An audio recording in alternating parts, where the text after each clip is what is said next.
¿qué tal? Muy buenas noches a todos. Nuevamente aquí en La Vida del Universo Entrevistas. Una nueva propuesta a partir del 2025 de estar todos juntos otra vez con diferentes personajes. Pero en este caso ya lo hemos conocido hace un tiempito atrás, ya hace bastante. Vamos a recordar cuánto hace.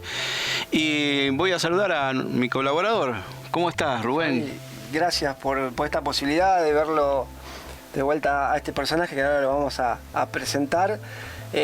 Según dicen, las segundas partes no son buenas, pero esta va a ser buena. Esta va a ser buena. Yo no me preparé los pochoclos, ¿viste? pero es bueno. No, nada, ansioso porque, uno hurgar en el pasado y más sabiendo de quienes seguimos a Giorgio, no, es imposible separarlo de su maestro, en este caso Eugenio Siragusa, y hurgar en ese cajón del recuerdo de sus vivencias, de cómo era él, exacto, de cómo se vivió la obra de adentro, ¿no? Exactamente. Por eso hoy tenemos y vamos a presentarlo a Emanuel de Vigo. ¿Cómo estás? Buenas noches o buenas tardes, depende de los que nos están viendo. Buenas tardes, sí, buenas noches. Aquí son las 9 en España, efectivamente. Buenas tardes a todos. Bueno, gracias por estar otra vez con nosotros. Ya ¿cuánto hace que lo tuvimos? Unos cuantos años. Antes de la pandemia fue, me parece, ¿no? O durante la pandemia, no me acuerdo. Creo que después de la pandemia, si no pasaron 3 años. Fácil. Bueno, acá te tenemos nuevamente y quedó algo pendiente en esa charla que hicimos, porque queríamos que nos contaras todas las experiencias que tuviste vos en los diferentes viajes con Giorgio, ¿no? Anécdotas, cosas que has vivido con él íntimamente. Y primero hacemos una refrescadita para la gente que vuelve a tomarte en el video para que recuerden quién sos. Vos contanos quién sos y ahí después vamos a tratar de ir desarrollándonos para que la gente te conozca nuevamente. Bien, bueno. Yo soy Emanuel, vivo en Vigo, en España en este momento, si bien tuve muchas etapas diferentes donde viví en Suiza, nací en Suiza, acabé viviendo mi juventud en Vigo, viví unos cuantos meses en Sicilia en casa de Eugenio, luego acabé en Suiza en un Arca, un grupo que seguía a Eugenio que era mi tío. Luego volví a España, volví a Suiza, volví a España, volví a Italia. Estuve viviendo 10 años en Italia con Giorgio, acompañándolo, haciendo viajes. Y ahora estoy de nuevo en España porque por misión y facilidad de ciertas cosas estoy aquí de vuelta. Y prácticamente nací en esta obra de Giorgio, de Eugenio, porque mis padres y mi tío, como dije antes, eran los amigos de Eugenio, es decir, que cuando Eugenio empezó a hacer conferencias sobre el contactismo, sobre su experiencia, etc., entre unas cuantas personas que se acercaron a él estaban tanto mi madre con su pareja y mi tío. Entonces, sí, nací realmente en esta obra porque yo tuve el privilegio, realmente, hoy es un privilegio saberlo, de haber conocido a Eugenio cuando tenía 9 años. ¿Por qué? Porque Eugenio había realizado un viaje entre los que hacía aquí a Vigo, a España, y nosotros vino a casa donde conviví con 9 añitos, 3, 4 días, mientras duraba este viaje, mientras hacía las conferencias en la zona. Y entonces, claro, ahí tengo recuerdos fabulosos. Aún me enamoré de este hombre, a los 9 años me enamoré como un papá. Me acuerdo que él jugaba conmigo como juega un adulto con los niños de 9 años, a perseguirlo. Me acuerdo unos espaguetis deliciosos que hizo. Es un recuerdo vivo que aún tengo de esta persona que hablaba de extraterrestres que yo apenas entendía. ¿Por qué? Porque hablaba italiano con mis padres, sobre todo. Pero sé que todo lo que decía me quedó grabado porque después lo volví a ver a los 12 años y para mí era totalmente una realidad, los extraterrestres, los contactos de lo que hablaba. Tanto es verdad que yo cuando iba a la escuela a 13 años tenía el adhesivo que se hacía en aquella época que se llamaba Asociación de Fraternidad Cósmica, había un platillo volante, yo lo llevaba en la carpeta. Y anécdota fantástica, se conocía ahí un chico que se llamaba Javier, a 13 años, que vio este platillo y aún hoy en día está en la obra conmigo también, siendo un amigo mío aquí de Vigo. Sí, un poquito, pues es la presentación que podría dar sobre mis inicios, digamos. Sí, yo quería preguntarle, tenías 9 años, estoy tratando de viajar a ese... En el año, yo nací en el 62, eran los 70, en el año 70, 71. Claro, eso es a lo que quería ir. 60 y 70, todavía se hablaba de estas cosas, pero muy poca gente, o sea, te veía un poco como el raro, el mundo. Rubén, más o menos el mismo raro que hoy aquí en España, son países que aún no es como Sudamérica, que tal vez es más abierto, México, las flotillas, aquí, bueno, hoy en día ya no eres tan raro, pero es difícil que te crean, que te sigan. De hecho, de todos los amigos que yo hablaba, contaba esta historia en el cole, solo uno sentía como nosotros, pero totalmente igual. De hecho, os cuento una pequeña anécdota. Dentro de este camino, piensa tú que a los 13 años, este amigo Javier, que se llama, que es de Vigo, y yo habíamos organizado, porque no éramos muy felices en el entorno familiar, porque una cosa no tiene nada que ver que estemos en una obra y que todo se haga bien, hay errores humanos en familias, etc. Y en nuestro entorno estábamos más o menos. Tanto es verdad que organizamos una fuga para ir a ver Eugenio, es decir, ir andando desde Vigo hasta Sicilia, que son 4.000 kilómetros, una utopía, pero nosotros creíamos firmemente en eso. Tanto es verdad que habíamos preparado la mochila por la noche y todo para ir a junto de Eugenio. Imagínate la importancia que tenía para él, que no lo conocía, y para mí, que lo conocía. Después nos pillaron, no fue posible, lógicamente éramos niños, la organizamos muy mal la fuga. Le salió mal, le salió tiro por la culata. No, pero vos fijate el impulso, ¿no? de querer conocer y estar con alguien que te llenó el corazón, ¿no? Que te llenó el vacío que vos necesitabas en ese momento. Sí, igual creo que hay una conexión espiritual. Claro. Hay un amor, una conexión de amor ahí porque si no es difícil entender. En esa época, 2 chicos con esta edad, porque difícil. Recuerdo que, a ver, hoy por hoy los padres de hoy prácticamente, a ver, la rectitud física casi no existe mucho. En aquella época... Te la daban. Sí, había rectitud física. De hecho, yo fui castigado a pasar un día entero porque no entendieron lo que yo quise transmitir. Yo lo transmití a mi manera, decir, mira, es que la aventura, quisiera vivir eso. Entonces, bueno, de alguna manera en aquella época sí había ese... Y a mí me castigaron literalmente en una terraza al frío, de tanto que me acuerdo que entré un poco en hipotermia, después tuvieron que meterme en una bañera con agua caliente. A ver, hoy en día no es grave, pero quiero decir, efectivamente... Sabíamos que lo que hacíamos, y estábamos decididos, si no nos pillan, no hubiéramos ido muy lejos porque no teníamos dinero, pero bueno, que íbamos a ir andando por los montes para adelante y a vivir la aventura, con el objetivo de ir a ver a Eugenio, de estar con Eugenio. De hecho, mi amigo hoy en día, que no lo conoció personalmente por razones de la vida, es una espina que aún tiene. Dice, ni cachis en la mar. Mirá vos, qué cosa, ¿no? Pero bueno, pero él sigue también la obra de Giorgio ahora. Sí, él es un hermano nuestro, es un partícipe total. Por razones personales, durante un periodo de su vida estuvo alejado físicamente, pero con el corazón siempre estuvo presente, siempre. Pero no tuvo la suerte de conocer a Eugenio, porque hay que decir que en la época las arcas eran llegó un momento en que las arcas del mundo fueron un poquito sectarias, cerradas, los que dirigían estas arcas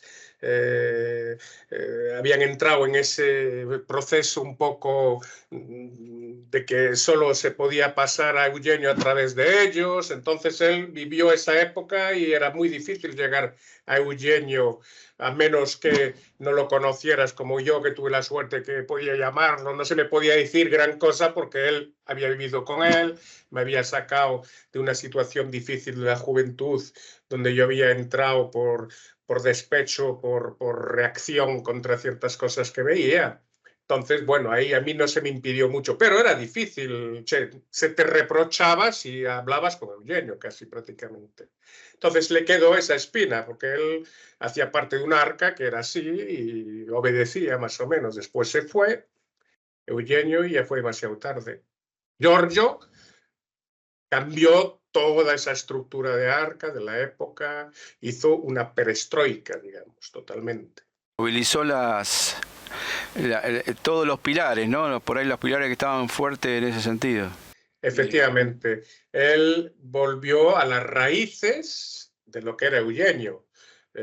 Amor, fraternidad, servicio al hermano, dedicación, el verdadero mensaje. El problema no fue el mensaje en la base, el problema fue que con los años las personas que dirigían ciertos grupos entró algún tipo de ego que los hizo hacer las cosas de una cierta manera y la gente que se acercaba, lógicamente obedecía, era gente que estaba aportada a este mensaje, pero que tenían un camino, no había otro. Hasta que las cosas se exageraron y entonces ahí pues hubo divisiones, hubo cambios y ahí Giorgio llegó y pudo recuperar algunas personas, pero muchas otras se fueron, digamos, sobre todo los jóvenes se fueron desilusionados de esta situación. Cogieron otros caminos, lógicamente. Claro, claro. Qué pena, ¿no? Pero bueno, fue también el cielo también que hubiese querido eso, porque si no, no hubiese pasado. Yo creo que ahí había una marca, ¿no? Claro, y cada uno tiene la responsabilidad de lo que ha creado. Y vamos a hablar que los jóvenes de aquella época, que había muchos, había arcas con muchos jóvenes, tienen una responsabilidad limitada porque los pobres eran jóvenes. Y cuando tú a un joven le das algo que no es bueno, pues claro, se va. Pero bueno, sé que muchos jóvenes hacen cosas positivas de todas formas, hacen otras cosas, solo que un poquito han dejado de lado esta temática por lo que pasó. Claro, claro, exactamente. Sí, me quiero quedar con eso. Mirá, yo no sé, siempre hablo con Fabián, como decís vos, a veces tenemos situaciones de vida que estás más presente en la hora, a veces no. Es muy difícil, ¿no? Porque somos tan humanos. Primero y principal, lo que decías vos, que es siempre que está presente el ego, porque tenemos un ego tan gordo, y sí. Me incluyo, yo estoy a la cabeza de toda la humanidad, es lo que más complicado tenemos de seguir, sea dentro de la hora de Giorgio o cualquier camino espiritual. Qué difícil se hace, porque te hace olvidar de que realmente cuando uno trata de o encuentra este camino e ingresa, lo hace por tratar de devolverle algo al cielo, pero en algún momento este mundo te envuelve y te hace olvidar de eso. Sí, sí. Y solo ves tus narices. Exacto. Vos fíjate, me hiciste acordar algo. Sí, dale, después lo comento. Sí, abundo en tu cosa. La gran fuerza y el gran ejemplo de Giorgio, que vosotros conocéis perfectamente, es su humildad y el servicio. Por lo tanto, el ego no puede entrar cuando tú sigues queriendo servir a tus hermanos, queriendo servir a la gente. El ego entra cuando empiezas a exigir y a querer algo a cambio. Y ahí la importancia de por qué esta obra es cada vez más grande. Porque tenemos gente, Giorgio como número uno, que demuestra el servicio. En aquella época un poco eso se perdió. Entonces, claro, yo soy, aquí hay que hacerme esto. Y Eugenio era así. Eugenio, que yo conocí de joven, tenía todos los días personas en casa, les daba de comer, les daba atención, nunca decía que no a las personas en el sentido organizaba las conferencias. Che, era todo amor, todo mensajes, pero sobre todo ese servicio que tenía a los jóvenes, a la gente, siempre, siempre, siempre. Sí, a mí me hizo acordar lo que estaba diciendo Rubén recién, que en un momento Giorgio en una conferencia dijo que nosotros como seres humanos tenemos el ego sum, ¿no? Pero los hermanos tienen el nosotros, desarrollado el nosotros, y no porque nosotros somos muy individualistas y queremos todo que sea como queremos nosotros o como nos gusta, digamos, nosotros. Entonces no pensamos en el de al lado, ni en el del frente, ni del otro lado. Siempre pensamos para adentro y no para afuera, ¿no? Eso yo me acuerdo que dijo eso en una conferencia George, ¿no? Es la tendencia, está claro. Estamos en un mundo material y nuestro cuerpo tira a lo nuestro, lógicamente. Ahí está la lucha. Claro. Sí. Y la diferencia, por lo menos mía con vos, te puedo tutear, ¿no? Sí, claro, perfecto, claro. Yo no trato de compararme con tu vida.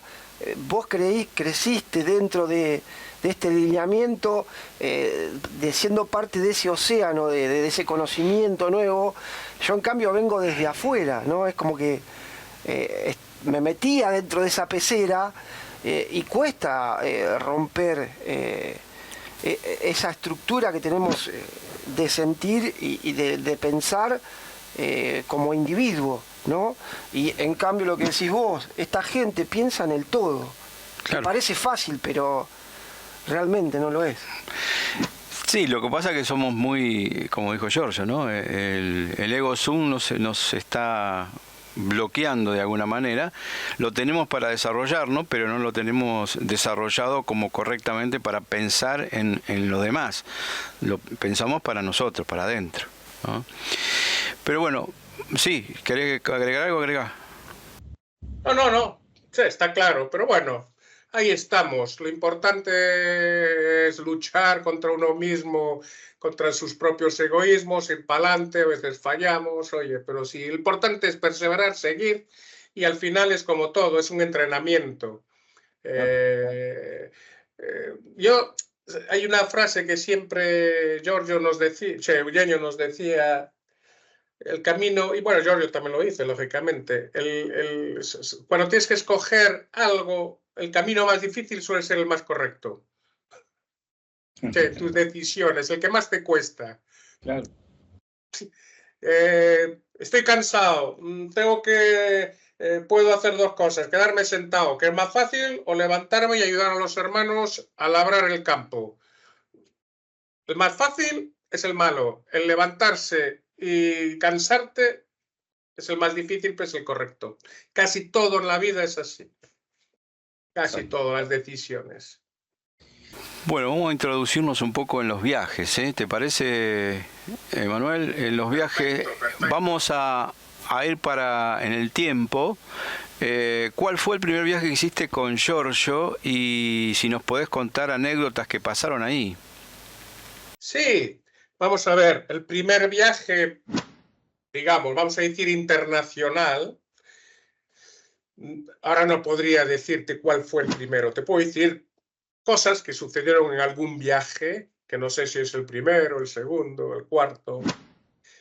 Podría decir uno que es extremadamente fuerte, que fue el viaje que se hizo a África, a uno de los viajes de África, en el que ahí refleja toda la esencia de Giorgio.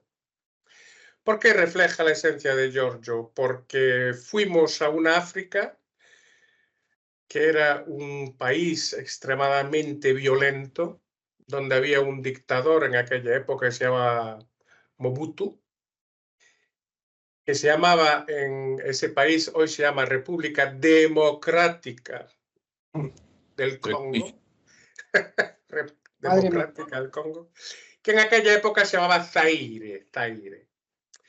En ese país se hizo una primera conferencia con mucha gente. Fue diferente al segundo viaje que os estoy explicando ahora, o al tercero, no me acuerdo. Porque ahí ya fuimos menos personas y el mensaje fue directamente, uno de los mensajes fue directamente contra el poder militar dictatorial del país. Es decir, vimos la pobreza extrema que hay en un país como el Zaire, que es el país tal vez más rico de África, donde hay de todo, absolutamente de todo, y esa es casi su maledicción. ¿Por qué? Porque es un país que todos los países occidentales quieren absolutamente sacar lo que hay. Hay diamantes, oro, uranio, petróleo, coltan, el famoso coltan, uno de los pocos países donde hay el coltan, el oro negro. Y entonces, en esa época, cuando fuimos en ese viaje, había mucha tensión en el país. Era muy difícil. Era una situación de guerra, preguerra, había ya guerra civil interior al norte, guerrilleros, bueno, como todo, estos países son muy extremistas y cuando empieza la tensión hay tensión. Y había lo que se llamaban los escuadrones de la muerte, los famosos escuadrones de la muerte, como hubo en Argentina, como hubo en todas las dictaduras, que son estos militares que por la noche salen y matan periodistas, matan todo lo que sea oposición al dictador, gente que desaparece, etc. En ese viaje conocimos a un periodista que se llamaba Imputu Biduaya, que era un periodista que tenía acceso a un programa importante de la televisión del Zaire. Hay que entender que en ese país, como en la época de dictadura, hay un canal o dos. Y de todas formas son canales muy vigilados por el dictador, donde se habla de lo que él quiere, aparece casi siempre él con su mujer visitando a los pobres, es una alabanza a la dictadura, en dos palabras. Pero este señor, que tenía un programa de información, etcétera, conoció a Giorgio y dijo que quería hacer un programa con Giorgio en la televisión. Y entonces así fue. Una noche, era final de la tarde, allí anochece rápido, entonces era como la noche, se hizo un programa de televisión. En ese programa de televisión, Impitu Biduaya entrevistaba a Giorgio, yo hacía de traductor porque mi idioma madre es el francés y allí se habla el francés. Y entonces yo traducía y el discurso de Giorgio fue tremendamente impactante, porque delante de la cámara de televisión, aparte de responder, explicar los estigmas, lo que eran, como todo, llega un momento en que acusa al dictador Mobutu directamente a través de su televisión, señalando el dictador con el dedo, diciendo: tú, Imputu Biduaya, dictador, asesino sanguinario, que has destruido el pueblo, irás a la segunda muerte si sigues este camino, tienes que cambiar. Una cosa tremenda. Eso, tremenda. La fuerza que él siente por la justicia no le impide de hacer lo que tiene que hacer, aunque haya riesgos altos. Tanto es verdad que, vamos, a los 2 minutos se corta la televisión, llegan los militares dentro de la emisora, casi 20, 30 militares armados con metralletas y todo, nos apuntan, nos sacan de la televisión, hay ahí como un vacío que decimos, bueno, vamos a ver dónde nos llevan ahora, si ya nos llevan a algún sitio y nos matan. Realmente no sabíamos. Nos cogen, nos llevan al hotel donde estábamos y nos ponen vigilancia 24 horas prácticamente, siempre los militares alrededor nuestra, hasta que un momento dado nos llevan a un avión. Ahora no me acuerdo si ya teníamos el billete y esperaron porque teníamos 2 días allí, ahora no me acuerdo bien, pero sé que no nos dejaron prácticamente salir del hotel, pero no nos hicieron daño. Eso primero demuestra que el cielo está detrás de esta persona. Es una enseñanza para todos, para los hermanos, etc. Primero que está. Y después, segundo, que el mal sabe reconocer el bien también. ¿Por qué sabe reconocer el bien? Porque si no, nos hubiera matado. Pero los estigmas, porque cuando hice este programa tenía los estigmas además al aire, sin vendas, había quitado los guantes, por lo tanto enseñaba los estigmas. Che, el impacto de lo positivo contra el negativo. Y esto es una vivencia que hay que vivirlo para entender. Yo intento transmitir lo mejor que sé, pero es algo fuertísimo, es una actitud, una vivencia que es extremadamente potente en la obra que Giorgio hace. Luego supimos, porque yo seguí volviendo, entre viajes que hacíamos con Giorgio, yo seguí un poco manteniendo, iba allí para las arcas que había, para ayudar un poco a la gente que vivía en África, en nuestros grupos.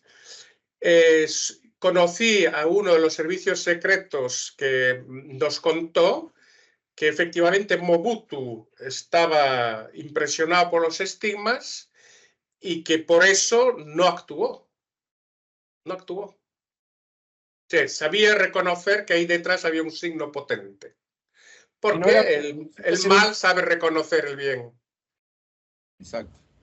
Qué fuerza, ¿no? Y hay que tener coraje y bueno, sabemos, uno que lo conoce a Giorgio y yo lo he visto también en Paraguay cuando asesinaron al periodista. A Pablo Medina. Exacto. Escucharlo hablar en el escenario que habíamos armado y directamente, nombre por nombre, ustedes van a ir presos, van a caer y los quiero preso a todos. Bueno, fue también muy fuerte, que nosotros también pensábamos que nos sacaban. Teníamos alrededor de la plaza lleno de policía, lleno de policía, porque pensaban que íbamos a hacer algo, no sé, extremista, digamos, ¿no? Pero como estábamos solamente ahí en la plaza y protestando y la gente se agrupó un poco y no actuaron. Pero yo creo que también pasó una situación similar a esto, ¿no? Ahora, después de ahí, ¿él renuncia como presidente o lo bajan? ¿Qué pasó? No. Después pasan años.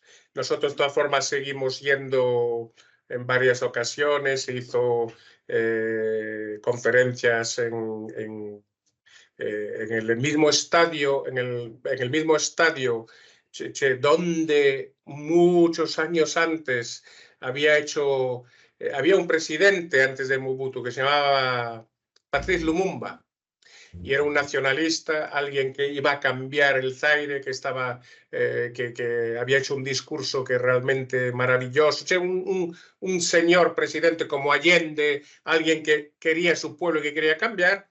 Y ahí en ese estadio, Allende antes de morir, porque Mobutu, que era un miembro formado de la CIA, era la época contra el comunismo, por lo tanto, fue un miembro de la CIA, lo asesinaron a él y a sus dos amigos, y en ese estadio Patrice Lumumba gritó libertad, libertad, libertad antes de morir. Y ahí Giorgio también hizo una conferencia donde en el estadio, que había muchísima gente, gritó liberté, liberté, liberté.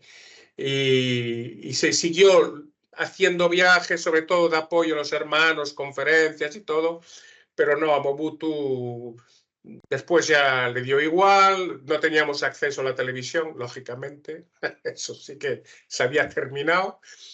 Y Mobutu fue reemplazado por otro dictador años después, y etcétera, etcétera.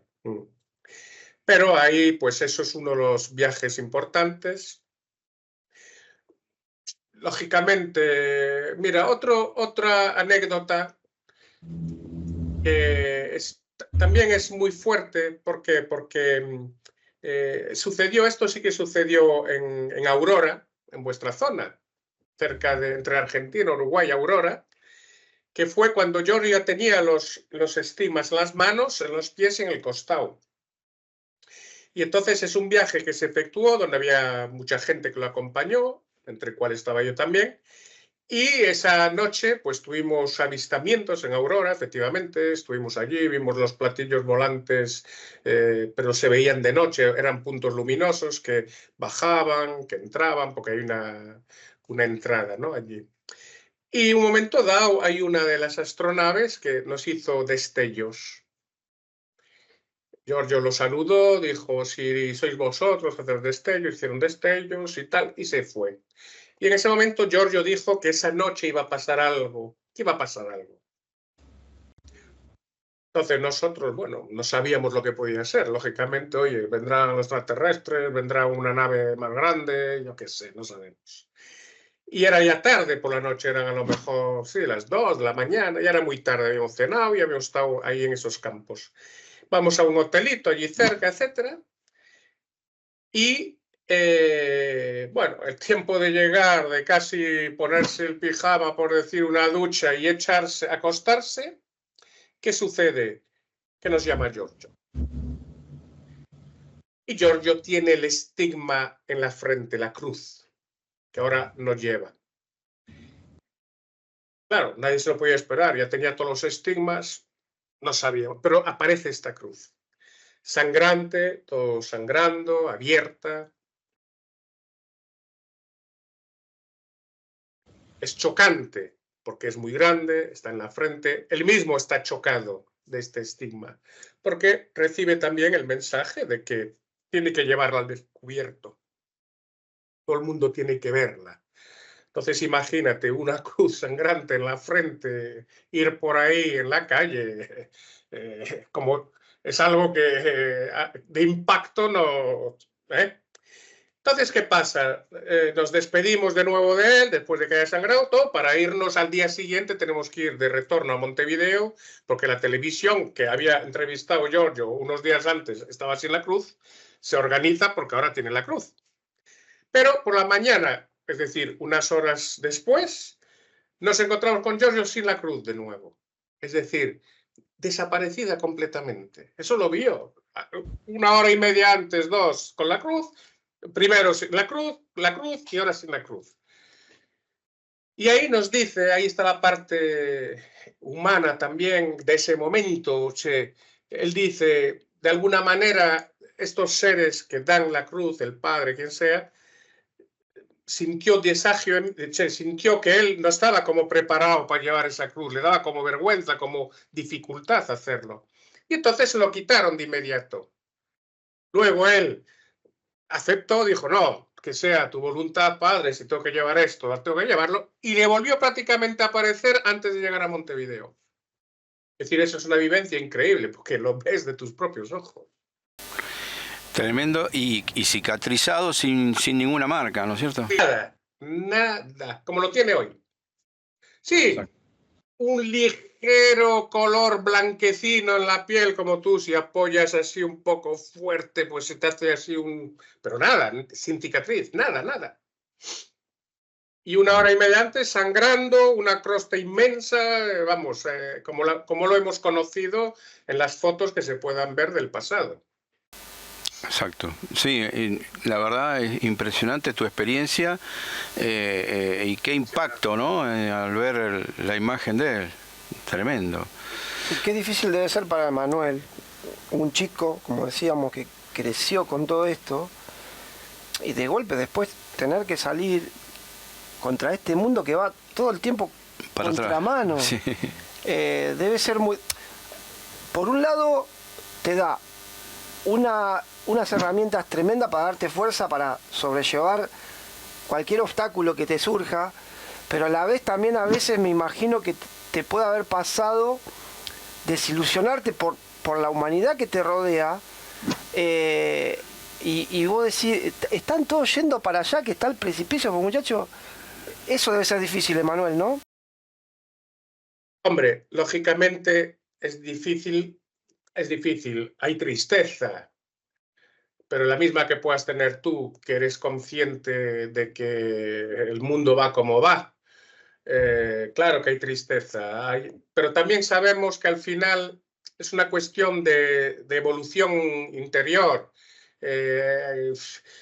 Casi todas las personas que se han acercado a Giorgio, hablo, no a otros grupos que también están trabajando positivamente, que no conocemos, son personas que de todas formas dentro ya llevaban una semilla.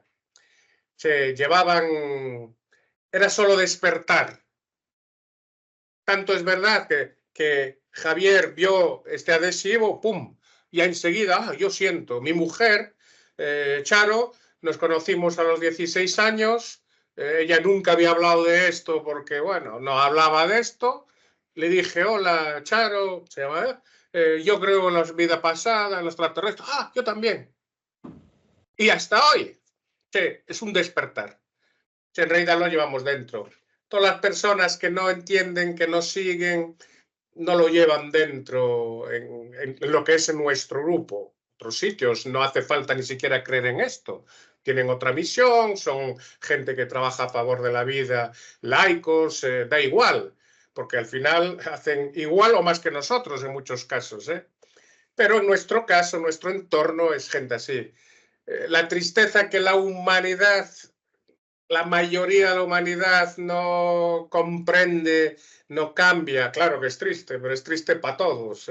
No más para mí que para ti, porque es una tristeza ver lo que pasa, lógicamente. Después, mis vivencias, ya te digo, como yo desperté con Eugenio, en realidad todo lo tenía dentro, nada me costó creer, es todo así. Pero sí es verdad que tuvimos nuestras vivencias, los cambios que hubo en las arcas, tuvimos que escoger momentos dados bien, porque si escoges mal, te puedes, como todo, te puedes equivocar y te puedes llevar a un camino diferente, eso sí. Porque eran momentos a veces difíciles, de separación, de mis padres que escogen un camino y yo tuve que escoger otro, porque hay algunos casos en familias que los hijos estaban de un lado y hubo separaciones realmente. Entonces, bueno, sí, pero al final eres consciente de que llegaremos todos al mismo punto, más tarde o más temprano. Llegamos todos al mismo sitio, así que Quiero sintetizar esto que me quedó flotando ahí, Emanuel, de todo esto que nos contaste. Que vuelvo a ponerme mi ejemplo. Yo no sé si en el 2000, no sé hasta dónde viviré, primero y principal. No sé si llegaré hasta el final dentro de la obra o fuera. Pero me quedo con esto de todo que nos contaste. Que de alguna manera cuando uno se nos cruzó un Eugenio o un Giorgio, esta sabiduría, este conocimiento, de alguna manera, uno quiera o no, te transforma. Y dentro, fuera de la obra, ya no sos el mismo y esa semilla algo vas a hacer. O sea, ya te cambia. No vas a ser el mismo. Y creo que de alguna manera, en menor o mayor magnitud, como lo han hecho estos seres como Eugenio y Giorgio, algo cambias o alguien llega, ¿no? Esa luz va pasando, ¿no? De ser a ser, eso. sí, digamos, hay un peligro en todo esto también. Nosotros conocemos mucha gente que estuvo muy metido en este camino, pero que al final cuando se apartaron, no tanto de nuestro camino, no es grave irse a otra cosa, mientras hagas cosas positivas. No tenemos porque, imagínate, yo mañana a lo mejor siento íntimamente decir, Giorgio, yo ya no voy a ser activo en tus grupos porque, imaginemos, he sentido una llamada y tengo que irme al Polo Norte a ayudar a los niños del Polo Norte. Bien, no pasa nada. Seguimos amigos, estoy lejos, lucho, estoy haciendo una labor positiva. Y eso es lo que importa. El problema es todas aquellas personas que durante años eran activos, hacían cosas, paran y se ponen a hacer una vida normal. Ahí es donde está el peligro. ¿Por qué? Porque si tú paras para hacer una vida normal, has perdido realmente, te hundes, pierdes el sentido para lo que naciste, porque si estabas dentro haciendo cosas activas, habías nacido para eso de alguna manera. A menos que fuera todo hipócrita, digo yo. Claro. Pero no puedes hacer cosas durante años de forma hipócrita sufriendo. Es decir, que hay un apagón. Es como, estoy encendido y de repente me apago. Si me apago, te apagas. Pero Exacto. lo importante es siempre hacer algo positivo. Efectivamente, como dices tú, oye, me aparto, pero sigo haciendo positivo. También es verdad que no te puedes apartar. Puedes hacer otra cosa, pero nunca apartar. Porque si crees, crees. Exacto. Por ejemplo, en África, en África hay hermanos que ahora están desperdigados por África. ¿Por qué? Porque hubo una guerra bestial en el Zaire, muchos tuvieron que escapar al norte, otros al sur, era cuestión de vida o muerte, era una situación catastrófica. Bien, y allí tienen que sobrevivir, no estamos hablando de gente que vive a la grande. Entonces, que han perdido contacto, no podemos ya ni contactarlos, ellos ni siquiera ya se acuerdan contactarnos, pero no porque la vida realmente te fuerza a sobrevivir. Eso es distinto. Exacto. Eso es distinto. Una de las cosas que dijo, voy a rescatar una frase que dijo Juan Alberto Rambaldo en una conferencia. Dice, ahora que ustedes están acá, ya tienen el conocimiento. Cuando salgan, espero que hagan lo que se habló, lo que se charló. Y no que salimos y a las horas nos olvidamos, ¿no? Que es la desgracia, creo que la del ser humano, que tiene, porque yo lo he visto más de una vez, ¿no? En las conferencias, en las charlas, que están todos, uy, qué hermoso, qué lindo, y te va y te abraza, te besa, y después eso le dura, no sé, como mucho una semana, y después se olvidaron. Todo lo que todo el conocimiento que absorbieron en ese rato lo desperdiciaron a las pocas horas o los pocos días, ¿no? Eso es una desgracia humana. Sí, porque en regla general, no es para todas, pero en regla general, porque escogen el camino más fácil. ¿Por qué? Porque el conocimiento es cambiamiento, es cambiar mi forma de vivir. En regla general es, voy a hacer algo para los demás. Por lo tanto, es el camino difícil. El camino fácil es vernos, abrazarnos, amor, conocimiento para mí, pero luego sigo mi vida tranquilo y cómodo. Ahí es donde hablábamos de escoger siempre el camino más duro. Es el que suele llevarte a avanzar y al cambiamiento. Sí, muy claro, muy claro. ¿Y qué otros viajes hiciste con Giorgio que nos puedas contar? Bueno, a ver, hicimos, lógicamente estuvimos en Sudamérica, cuando yo llegué a conocer pues a tanta gente, a George Almendras, etc. Mira, una cosa, sí, un detalle también. Cuando fuimos a Uruguay, tal vez la primera o la segunda vez, ahora no me acuerdo, conocimos a George Almendras, que hoy es el periodista de Antimafia Uruguay, etcétera, número uno, absolutamente un periodista que trabaja en la causa nuestra, en nuestro grupo, etcétera. Cuando lo conocimos, organizó una conferencia en una cárcel de Uruguay. Y entonces se organizó esta conferencia y fuimos a hacer esta conferencia en la cárcel, los presos. Y fue una conferencia intensa, donde habló de su experiencia, donde habló de Jesús, donde quiso traer esperanza a toda esta gente, porque dentro de las cárceles, lastimosamente, no es un sitio donde le das mucha esperanza, salen peor que están ahí dentro, en fin, es un... pero llegó un momento dado en que uno de los presos de alguna manera le dijo, bueno, tú eres como todos, vienes aquí, hablas y luego, ¿qué pasa? Nada, se terminó, es decir, de alguna manera. Y Giorgio, me acuerdo el gesto que fue junto de él y dijo, no, yo estaré siempre contigo si tú quieres, le dijo. Y cogió su carta de identidad italiana en ese momento, la rompió en dos, le dio una mitad a él, se quedó él con la otra mitad, y dijo, el día que salgas de aquí, yo estaré para ti. Y volveremos a juntar esta carta de identidad.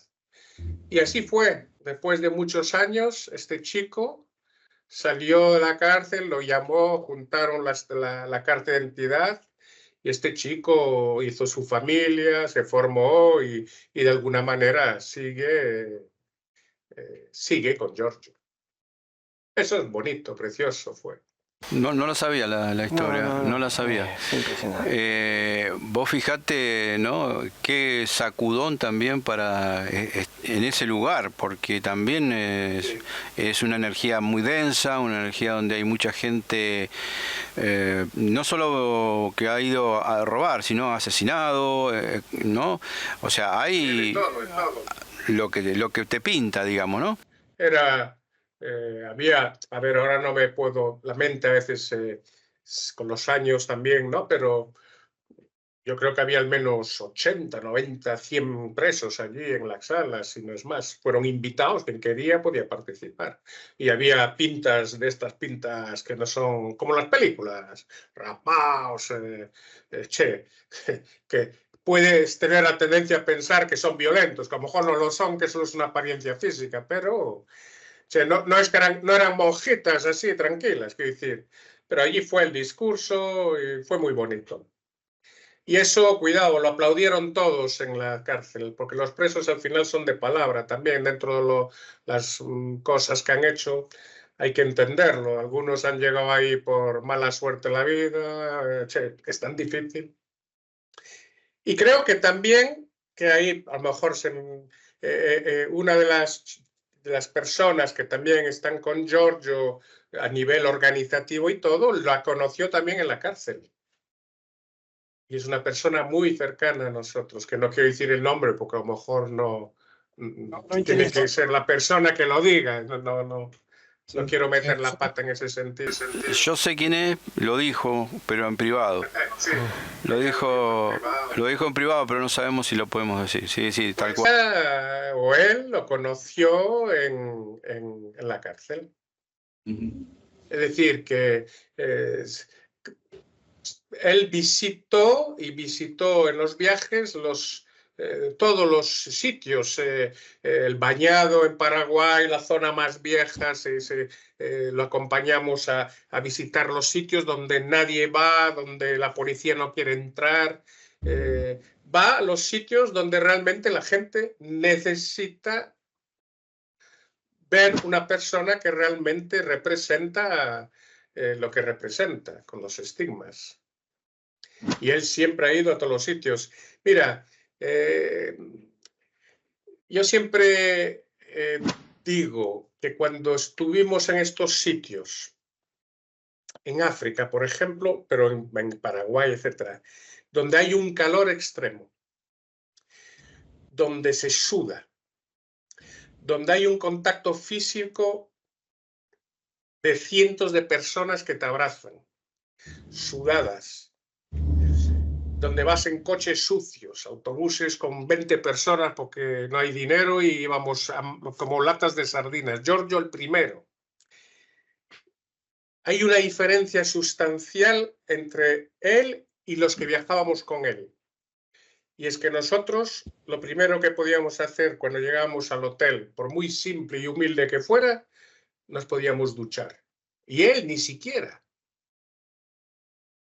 Eso es ya grandísima la diferencia. No solo por el cansancio, el sacrificio, los estigmas, las sangraciones, que ya es mucho, pero el simple detalle humano de que tú vas, te duchas, ¡buah!, ya renaces de todo ese sudor pegajoso, de estar abrazados, de todo lo que sea. Y él ni siquiera eso podía hacer.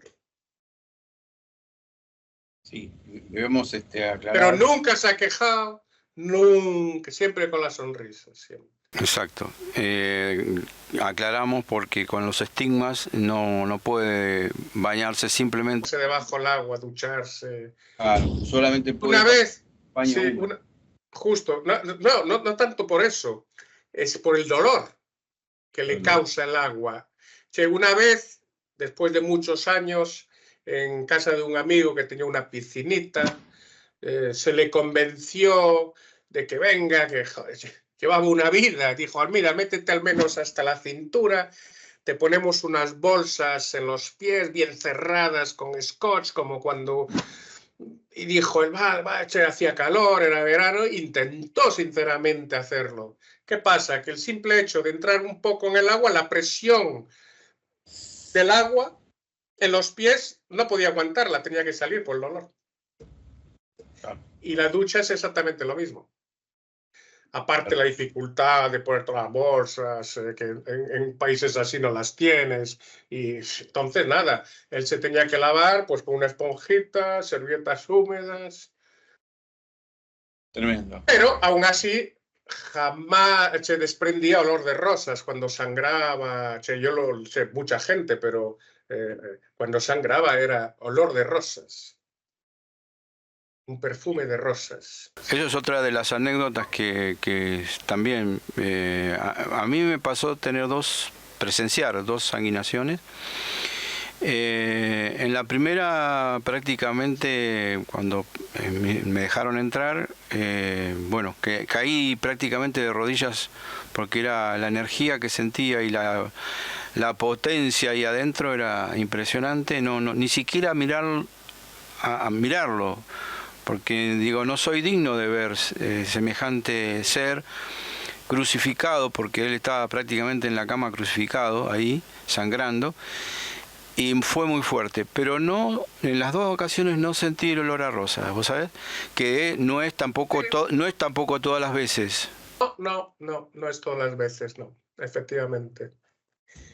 Y claro, bueno, pues eso, anécdotas. Pues Giorgio fue evolucionando, ahora como todo el mundo sabe, porque pienso que es un programa que ya habéis hablado de él, pues es el director de Antimafia, que hace un trabajo extremadamente importante, donde yo, por ejemplo, ahí no viajo con él, pero para señalar que él muchas veces tuvo que viajar solo, tuvo que hacer viajes solo en las situaciones que estaba, sangrando solo en el coche, sangrando solo en un tren. Es decir, anécdotas solo también las tiene él muchas, seguramente. Y después, pues bueno, pues estas anécdotas que conté, hay muchas otras, pero tampoco menos importantes. Yo intento aportar algo que pueda hacer mejor ver la figura de Giorgio, lo que es como persona, ¿no? Exacto. Sí, eso es importante porque generalmente lo primero es el místico, el mensajero, pero esto humanizarlo en cierta manera es comprender que dentro de ese cuerpo realmente... Un hombre que lucha absolutamente contra su propio deseo humano, que poco a poco lo entrenas y le cuesta menos, pero es un hombre, es decir, coge el camino que hay que coger, lo coge, ya está, que le duela, que no le duela, que sufra, que no sufra, porque es el amor incondicionado hacia las otras personas. Sí, lo que se me viene a la mente, por ejemplo, volviendo un cachito y volvemos acá, volviendo a África de vuelta, que es muy probable que él haya tenido algo de miedo y sin embargo señaló a ese terrible ser y hizo lo que tenía que hacer. Entonces está constantemente rompiendo las barreras humanas, que yo no lo podría hacer. No me estoy comparando con él, no, estoy tratando para que la gente comprenda el ser que hay ahí adentro que no hay límite. Que Sí. podemos en algún momento, no sé cuántas vidas tendré que llevar para llegar a ese estadio, no sé cuántas reencarnaciones. Pero parece fácil, no. No, fácil no es. Hay que llevar también el peso de las estigmas durante tanto tiempo y a su vez, al principio, vos sabrás, Emanuel, no podía caminar. Había horas que, por ahí contá esos detalles también para la gente, ¿no? Que después de cada sanguinación, que a veces hasta 2 veces en el día. Y sí, y en cualquier sitio. Sangró a veces en los aviones. Tú sabes lo que es coger un avión, otra vez, otra comparación humana, simple, pero que refleja un viaje intercontinental en turista. No hay cosa más incómoda y larga para cualquier ser vivo de esta tierra. Sillas estrechas, 15, 16 horas en ahí, estás hasta ya sabes dónde, estar sentado, que si de pie estás incómodo, más cuando es de noche, y él tener que hacer lo mismo y sangrando a veces, durante 1 hora y media con una sangración, con el dolor. Que tú te levantabas, aún viajas, es decir, que humanamente él ha soportado y soporta absolutamente con una dignidad y un amor increíble este sufrimiento, pero lo más bonito de todo esto es que todo lo que hace ahora lo hace con los estigmas, pero lo haría también sin los estigmas. O sea, no son los estigmas que lo empujan a hacer lo que hace. O sea, es la persona. Es decir, él haría lo mismo exactamente o más aún, porque no tendría los estigmas, aún tendría mucho más fuerza físicamente. Eso es lo importante a tener en cuenta, que los estigmas es algo que le dieron porque es una misión que tiene que llevar, pero él mismo haría todo y denunciaría esto y denunciaría aquello y lucharía y hace lo que hace sin estigmas. Porque lo que lo motiva es su ser interior, su fuerza, su personalidad, hacer lo que hace. Sí, coincido con él, Que a lo mejor hay gente, perdona Rubén, termino esto, porque a lo mejor hay gente que cree, no, porque tiene los estigmas hace esto. No tiene nada que ver. No, lo que iba a decir que antes de que lleguen los estigmas, nada, cuando se le aparece la madre, nada, él tenía su vida mundana, que estaba con una vida acomodadísima, estaba muy bien económicamente, sin embargo él agarró, casó todo, se fue a Portugal, le dijo que sí, que iba a ir a la Virgen, y agarró todo y se fue. Sí, digamos que lo más correcto sería decir que él, antes de tener los estigmas, era un trabajador, era alguien emprendedor, había creado en sociedad con otras personas una sociedad que funcionaba, y él, de todas formas, todo el dinero que ganaba de eso lo dedicaba ya a la obra, a hacer conferencias, a hacer opúsculos, a viajar para hacer conferencias o ayudar a otros hermanos a hacer conferencias. Es decir, que él ya su misión era pensar siempre en los demás, siempre, y en pensar en esta obra.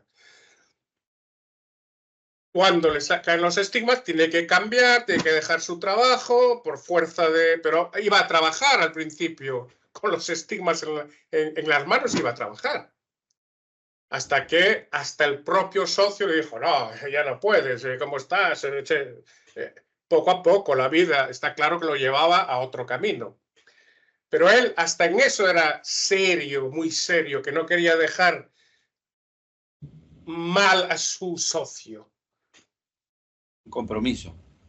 Exacto, un compromiso, una responsabilidad en todos los sentidos. Claro. Eso es la persona que era. De hecho, cuando él era joven, porque yo lo conocí cuando él tenía 16, 15 y yo 16, él ya era un chico que pensaba solo en eso. que cuando otros jóvenes iban a la playa a divertirse, él hacía fotocopias, divulgaba a los extraterrestres, Eugenio, vivía exclusivamente para eso. Bueno, una de las Por cosas eso es lo que es hoy en día, porque está claro que nació con una misión, pero tuvo sus luchas de hombre para hacer las cosas, lógicamente.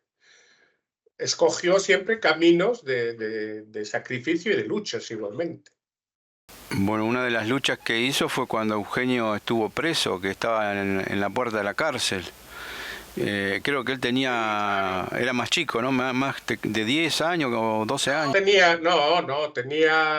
Eso fue en el 78. Ajá. Tenía 15 años, porque yo tenía 16, yo vivía en casa de Eugenio en ese momento, digamos, en Sicilia, y Eugenio, aprovecho para decir una anécdota, y Eugenio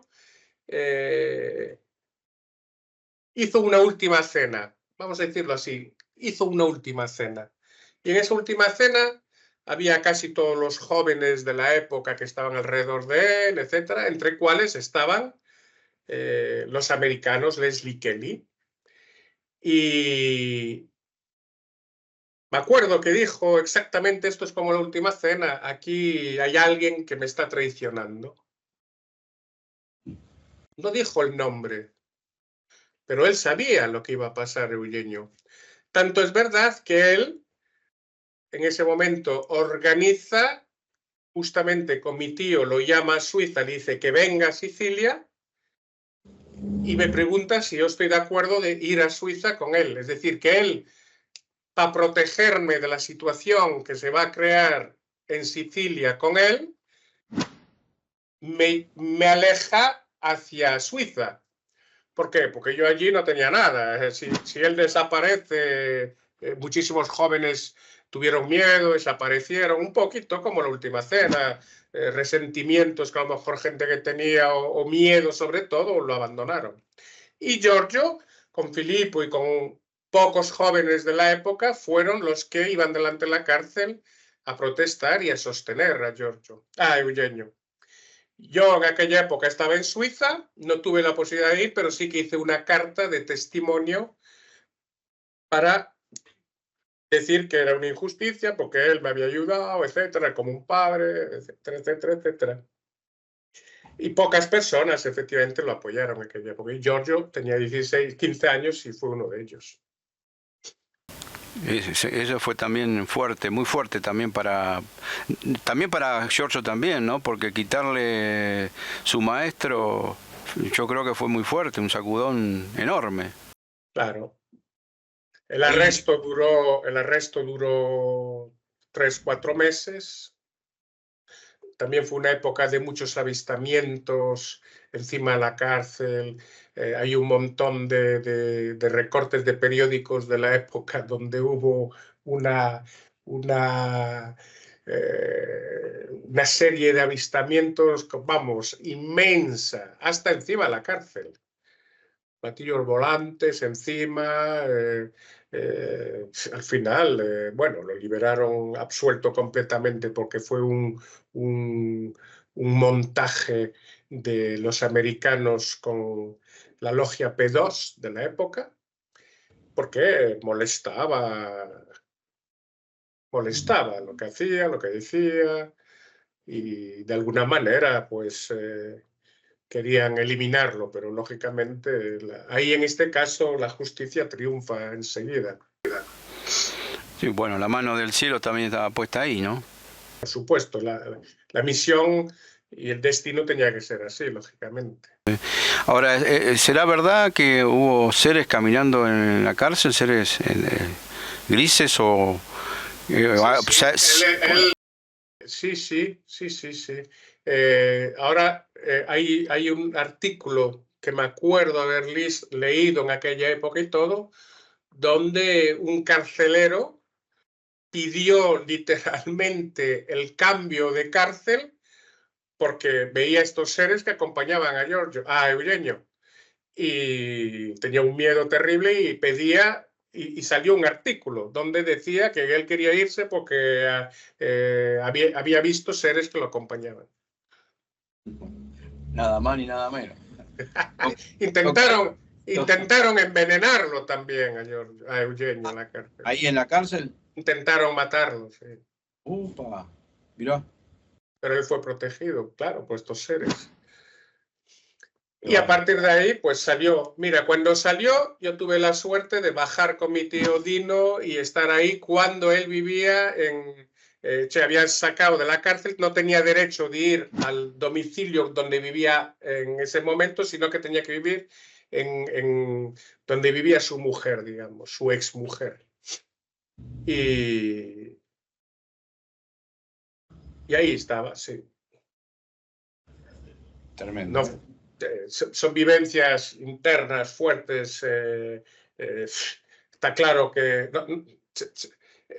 cuando un hombre sale de la cárcel de 3, 4 meses como él, inocente y todo, estar con él, no me recuerdo lo que se habló, pero el sentimiento, yo también era joven, tenía 16 años, un poco más, pero sé que me había salvado, me había sacado de la droga, en aquella época me había metido en la droga, él me acogió, me dijo, mira, ¿quieres vivir en mi casa y no volver a Vigo? Sí, me acogió, me hizo trabajar, estar con él. Entonces, claro, haberlo visto en la cárcel, claro, fue muy duro también, lógicamente. Pero él siempre lo explicó, era el destino, tenía que pasar, tenía que pasar. Tenía que ser esta traición, ¿no? Como se la hicieron a Jesús. Sí. Exactamente. Pero después hubo el gran, una vez que fue absuelto y todo, organizó una gran conferencia donde invitó a los americanos que lo habían denunciado, que habían dicho barbaridades, los que habían depositado las injurias que le habían hecho, y él los invitó, dijo, yo los perdoné, etcétera. No vinieron, lógicamente, pero él los invitó a una conferencia donde explicó todo, donde explicó por qué había sido absuelto, porque no había prueba ninguna, que era todo un montaje, y los había invitado también. Yo ahí pude participar también, bajé desde Suiza con mi tío y ahí estuvimos. Sí, muchas vivencias, algunas más fuertes que otras, pero al final siempre vivencias. Qué fuerte, ¿no? Esa experiencia, haber invitado a sus propios traidores, ¿no? O sea, qué humanidad interna de Eugenio, dándole el ejemplo a todos, que tenía que perdonar, ¿no? El perdón por delante. Y bueno. Quería recuperarlos. Exacto. No sé si querés hacerle alguna pregunta. No, estoy pensando que ellos un poco ven desde afuera el libreto, ¿no? A ver, ¿cómo puedo decir? Que al saber lo que va a pasar y que tiene que ser así, también comprenden al que traiciona. Claro. Sabiendo su límite de conciencia, puedo decir, no quiero faltar respeto, ¿no? Sí, por las creencias también, ¿no? Por las creencias que ellos traían, digamos, como seres humanos, y creyeron que lo que estaban haciendo estaba correcto, hacer una denuncia falsa, ¿no? Tal vez sí, tal vez no. No sé si pensaban que era correcto, lo que sí seguro es que fueron corrompidos, eso seguro. Ah, sí, eso tenés razón. Sí, fueron corrompidos por poderes y se han equivocado gravemente, digamos, gravemente. O sea, lo que tenían que haber hecho es, ya que Eugenio los perdonaba, tendrían que haber cambiado, cosa que no hicieron. Entonces se llevan una responsabilidad, lógicamente. Cada uno se lleva las responsabilidades del camino que escoge. Sí. Hay algo que nadie se libera, ¿no? Que es el boomerang, ¿no? Vuelve. Nada, pues eso, Todo vuelve. sí, Claro, sí. causa efecto siempre. Eso, o aquí, o en la próxima vida, o lo que sea, pero siempre está claro. Sí, tal cual. Esa ignorancia que tenemos, que casualmente el programa anterior hablamos de Hermes Trismegisto y del Kybalión y todavía no hemos comprendido que Dios no castiga, que pone herramientas para que el hombre aprenda que el pensamiento y el accionar lo hace esclavo de eso mismo. Uno es esclavo mismo de cómo actúa y cómo piensa. De las acciones. Exacto.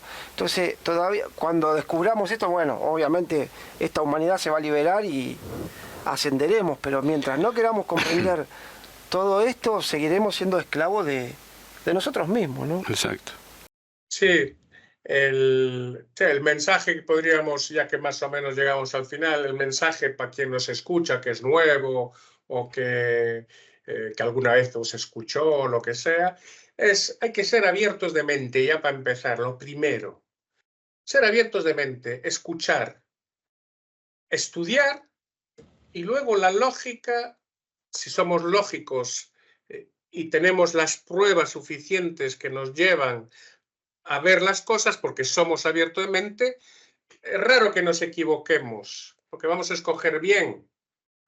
El problema es si somos cerrados de mente y ya ponemos un muro delante de que no es posible las cosas. Exacto. Ahí es la importancia. Abiertos de mente. Ser abiertos de mente significa que damos la posibilidad de que todo es posible y después hay que estudiar si es verdad o no. O sea, yo puedo encontrar mañana a alguien en la calle que me dice, oye, he visto a Dios, por decir una tontería, he visto los extraterrestres y me llevaron a la luna. Oye, es posible. Si soy abiertamente, digo, oye, es posible.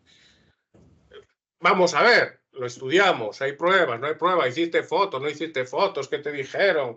Me hago una conclusión, no juzgo a la persona, puede ser su mente, puede ser su imaginación, o si tiene pruebas, es real. Si las pruebas demuestran que es real, pues oye, ha vivido una. Entonces, así para todo, para el grupo de Giorgio, para los que dicen que Rusia a lo mejor hizo más o menos, se defiende de una situación que no es tan malo como parece, hay que ser abiertos de mente. Escuchar, estudiar. Tampoco no es tan difícil realmente hacer bien las cosas, es que somos cerrados de mente y somos egoístas, en dos palabras. Porque ser cerrado de mente ya es ser egoísta, yo creo. Porque ya está cerrando. Si cierras ya eres egoísta, cierras. En cambio, abrir ya es generosidad. Exactamente. No sé, nos despedimos, ¿querés? No, yo quiero agradecerte, Manuel, primero por lo que me enseñaste. Segundo, nada, porque cada tanto uno nos hace bien esto. Claro. Porque ya te digo, el sistema te chupa y siempre te trata de alejar de lo bueno. Te agradezco por este tiempo con nosotros y también, como se lo agradezco a Eugenio, a Giorgio y a todos los que son parte de esta obra, que muchas veces dejan de lado su familia. Yo que amo mucho a mi familia, me cuesta mucho a veces, nada, por ejemplo, hoy no tenía ganas de venir, porque estoy muy aferrado a mis hijos, los quiero disfrutar, crecen muy rápido, y todo lo que han hecho ustedes, los kilómetros que has hecho vos, como tantos hermanos ahí, nada, que lo hacen consciente o inconscientemente por esta humanidad que por ahí no merece ni un poquitito de amor, porque no lo merecemos. Entonces yo te agradezco por eso y por acompañar a estos maestros que a veces por ahí parecería que no necesitan a nadie, pero si no estarían solos. Claro. Y no podrían llevar a cabo sus misiones. Entonces te agradezco por todo eso. Pues yo os agradezco a vosotros y te agradezco a ti también, Rubén, mucho por la humildad que tienes y cómo dices las cosas. Porque también me estás enseñando mucho. Porque al final nos enseñamos todos, Rubén. Así que muchas gracias por ser como eres. Y pa'lante, cuando queráis, seguimos, alguna otra cosa. Habrá que inventar otra cosa. Algo va a salir seguramente para estar juntos nuevamente. Quiero agradecerte un montonazo, gracias porque vos también estuviste al lado de estas personas inmensas, que también a mí me hubiese gustado conocerlo a Eugenio personalmente. Yo cuando entré a la obra, él al poquitito tiempo, no, a ver, entré a la obra ya había fallecido, pero en realidad yo había visto otras conferencias que todavía él estaba ahí medio enfermito, ya estaba en las últimas, digamos. Pero me hubiese gustado conocerlo, me hubiese gustado de corazón. Emanuel, ¿qué decirte? Abrazarte a la distancia, saludar a todos los hermanos de allí de Vigo y todos los que te rodean, que te ayudan también en tu grupo, en tu delegación, en tu arca. Así que desde ya un beso grande, un abrazo grande a todos por ahí. Y gracias por estar. Gracias a vosotros dos. Muchas gracias. A la próxima. Rubén. Contigo. Abrazo grande. Y abrazos a tus hijos. Bendiciones. No nos corte, quédate un cachito. Bueno, ustedes gracias por estar del otro lado, gracias por compartir este rato junto con nosotros y gracias vos también, Rubén, por venir, por estar. A vos. Y bueno, hasta el próximo encuentro y gracias y hasta la próxima.